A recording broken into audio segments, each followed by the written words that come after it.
Ka pagat, ka ditë të pushimit, ka shumë benefitet të tjera. Ka karierën, po ka rrafjen e pagës me inflacion që çdo 2 herë një herë në 2 vjet. Pra në administratën publike është krijuar një mundësi që të vinë më të mirët. Patjetër, edhe nuk do të jenë të gjithë në administratën publike për të punuar. Dhe ndërkohë më të mirët vinë në garë. Nuk e marrin dot pagarë, dhe nuk ka lidhje fare as me çfarë klase politike përfaqëson asnjë çik. Po absolutisht, sepse aty duhet të jenë më të mirët, dhe më të mirët janë ata që mësojnë, janë ata që lexojnë, dhe kjo gjë ndodh realisht. Jam dakord me ju, po ky komunikim, ky që po thoni ju tani, ndoshta e kam unë gabim, po nga puna, nga përvoja, ka munguar për ata të rinj që janë në shesh. Mbase do duhet, nuk e di, mbase do duhet të gjejmë. Se kjo që po thoni ju ndoshta ka qenë domosdoshme për t'ju thënë atyre të rinjve, jo vetëm përmes ekranit apo rrjeteve sociale, apo edhe në takime, edhe në shkolla, se ata kanë dalë aty për pak kënaqësi me sistemin arsimor, me vendin e punës, me të ardhmen e tyre këtu, me çmimet. Tani gjëja tjetër është lidhur me mundësinë e punësimit. Ndodh në çdo qark që bëhet një panair, që është panairi i punësimit. Dhe panairi i punësimit bëhet nga Ministria që është përgjegjëse për arsimin profesional, bëhet nga dhoma e tregtisë dhe bëhet nga universitete në bashkëpunim me bashkinë.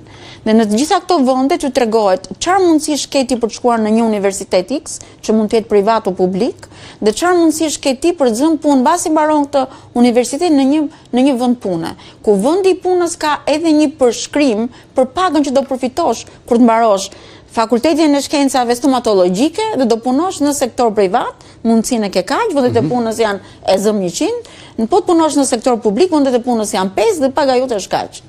Këto informacione vinë çdo vit në panairin e punës dhe të karrierës, po çdo vit. Dhe nuk ka bashki që ndërqarku që nuk i organizon. Dakor, unë që të bisedës edhe të ketë shërbyer për ata që na dëgjojnë. Domethënë që mbase edhe këtu në media duhet të promovohen pak këto gjëra, se janë gjëra që ndodhin. Tani, në Shqipërinë kemi një erë të re të startupeve dhe të inovacionit. Unë jam antare e 2 networkeve që i ka ngritur prej kohësh Dritan Mezini, që është i ndjeri sot, nuk i është më në jetë, janë 2 networke që kanë të bëjnë me inovacionin dhe digitalizimin. Dhe atje ka aq shumë të rinj shqiptarë që nuk janë vetëm në Shqipëri, po jetojnë në gjithë botën, që tregojnë çfarë projekte ka, çfarë lidhje ka, çfarë mundësira ka, çfarë ide ka, çfarë mund të bësh. Këto gjëra që unë i shikoj privatisht dhe nuk ka nevojë t'i them unë këtu se i shikoj privatisht, ka një mundësi tjetër që t'i promovon Ministria e Ekonomisë dhe Inovacionit.